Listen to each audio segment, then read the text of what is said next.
This is an interview with my dad, Tony Kramer, born Antonius Wilhelmus Petrus Kramer on October 18th, 1941 in the Netherlands. Talk to me a little bit about your grandparents. What do you remember of them? Let's start with my mother's side, and Zijp was their last name. But the only thing that I really remember of them is being at my sister's wedding, Tini's. And that's the only thing I know, but he was a carpenter. From our family, there's quite a few carpenters, like John, and I got, some of that too, I suppose, and Cora. So that comes from him, mostly, I think. Anyway, they were pretty old when I got to know them. I thought they were old anyway. From my dad's perspective, I don't know anything about them. About his mom and dad, I knew that his dad was pretty strict. And I think they didn't get along all that good, so they kind of clashed. And they were farmers too, but that's all I know. I never met them, and I think Dad's dad died earlier, so I didn't know anything about them.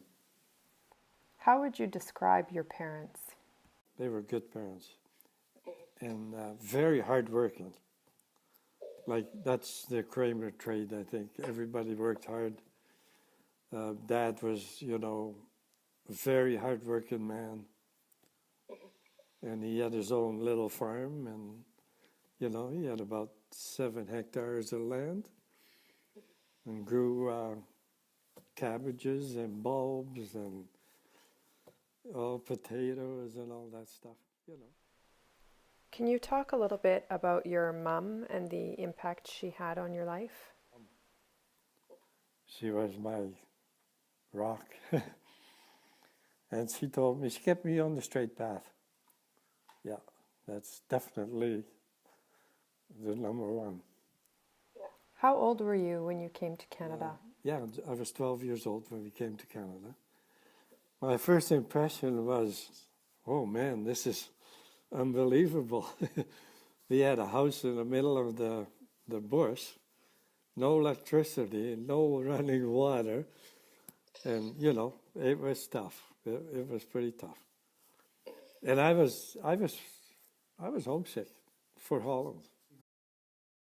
Going to school by myself, and the best part, of course, was the farmer in me came out. And we were farmers, so I knew right away that I wanted to farm when I was 14 years old. I drove tractor and I just loved it. So, as the youngest of 12 kids, what did you like about being part of such a big family? Follow my brothers to dances and stuff like that. Yeah, it's a difficult thing. When you have that many brothers, some you get along really well and some are a little bit iffier. I think I probably tormented my my brothers and sisters. They got mad at me quite a few times, and I think Sam was really mad at me once, and I can't quite remember why, but he took a rock and I was probably about 10, 15 yards away and hit me right in the head. How did you feel about school? Did you like it? Well, it was tough for me to go into school. They put me back in grade 1. I had school in Holland and up to grade 6. And then after that, you usually went to a higher school. But then I just finished grade 6 in Holland. And then we moved to Canada. And they put me back in grade 1.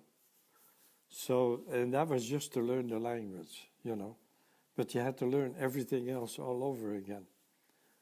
And that was tough. Even just learning the language, it was tough. But you catch on as a kid, you catch on pretty quick. And I was homesick for Holland, so that was, the biggest thing there. Tell me about a happy childhood memory. Playing soccer on a team, and I was the only one that scored a goal. So it was in the newspaper. So I thought that was just great. But that was probably one of my happiest times. Yeah, after we came here, that didn't happen anymore. If you could relive your teenage years, would you? Why or why not? I would like to relive parts of it. And the reason why is because I was not very nice to my dad. And if I could live that over again, I would. Yeah. Moving ahead a little bit, tell me, how did you meet Mum? Well, it was between my sister and Margaret's mom. They kind of collaborated, and so Ellie told me once, you should phone Margaret and go out with her. So I did, and then she couldn't come to the phone because she was sick, and so I left a message, with her mom. And I guess her mom said, when she got better, you got to phone Tony first before I let you go out. And so she did. And then we had a date. We went to the movies, the drive-in actually. Anyway, that's how it started. It wasn't too long. I was getting up in life, and I was getting to be 29, I guess it was, and I think it was probably about 3-4 months later. I thought this was, this was it. So, but she didn't know for sure. I think so. She said, I think so. So do you remember your first kiss? I sure do. She kissed me.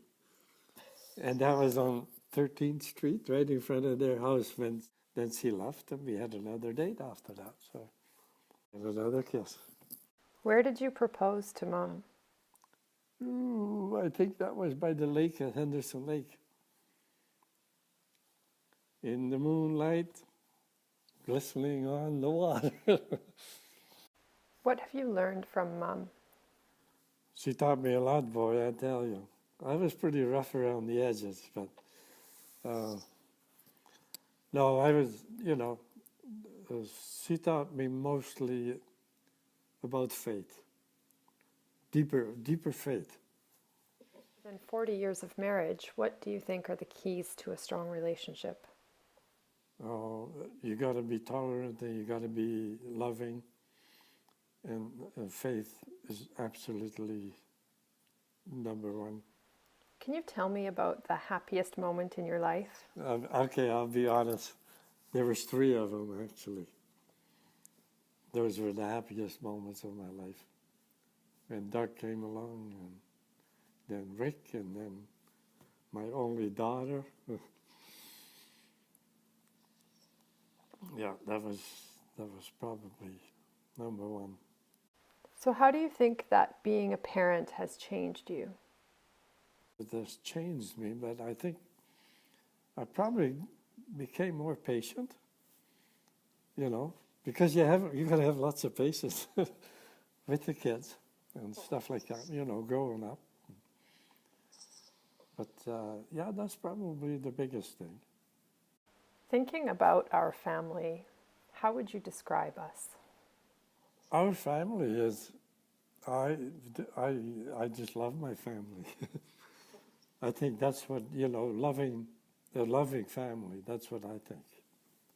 And we have our differences sometimes, but you got to be understanding, and they're all individuals, and they're not going to be all the same as me or Mom, So you gotta be understanding and loving, And I think our family is loving. What are your wishes for your children? That they have a good life, you know, and yeah, no troubles, no sadness, but you know, still that doesn't happen. Well, so right now, everybody's doing good, you know, so I hope that continues, and I still pray for, you know, that we're going to have little ones. Doesn't matter if it's through natural or adoption, you know. So that's my biggest wish for the family. And you know, that's one thing we prayed about a lot is for you to be happy and Doug to be happy and for Rick to be happy, and it looks like that's all coming to fruition. What is your best advice for raising kids? Be strict and loving. Sometimes it has to, but most of the times it's just show your love. Yeah. So, Dad, how would you describe yourself? I describe myself as being patient and tolerant and hopefully loving. What are you passionate about? I'm passionate about, right now, about feeding the poor. And, you know, doing the best I can with the gleaners right now, which is going really well. And that's been my passion the last 5-6 years at least, you know. And before that already, because we always used to donate on the farm. We used to donate a load of wheat every year to the grains bank, and you know, so that was the goal in life. Yeah. Do you think farming was your calling? Oh, definitely, yes. It was right.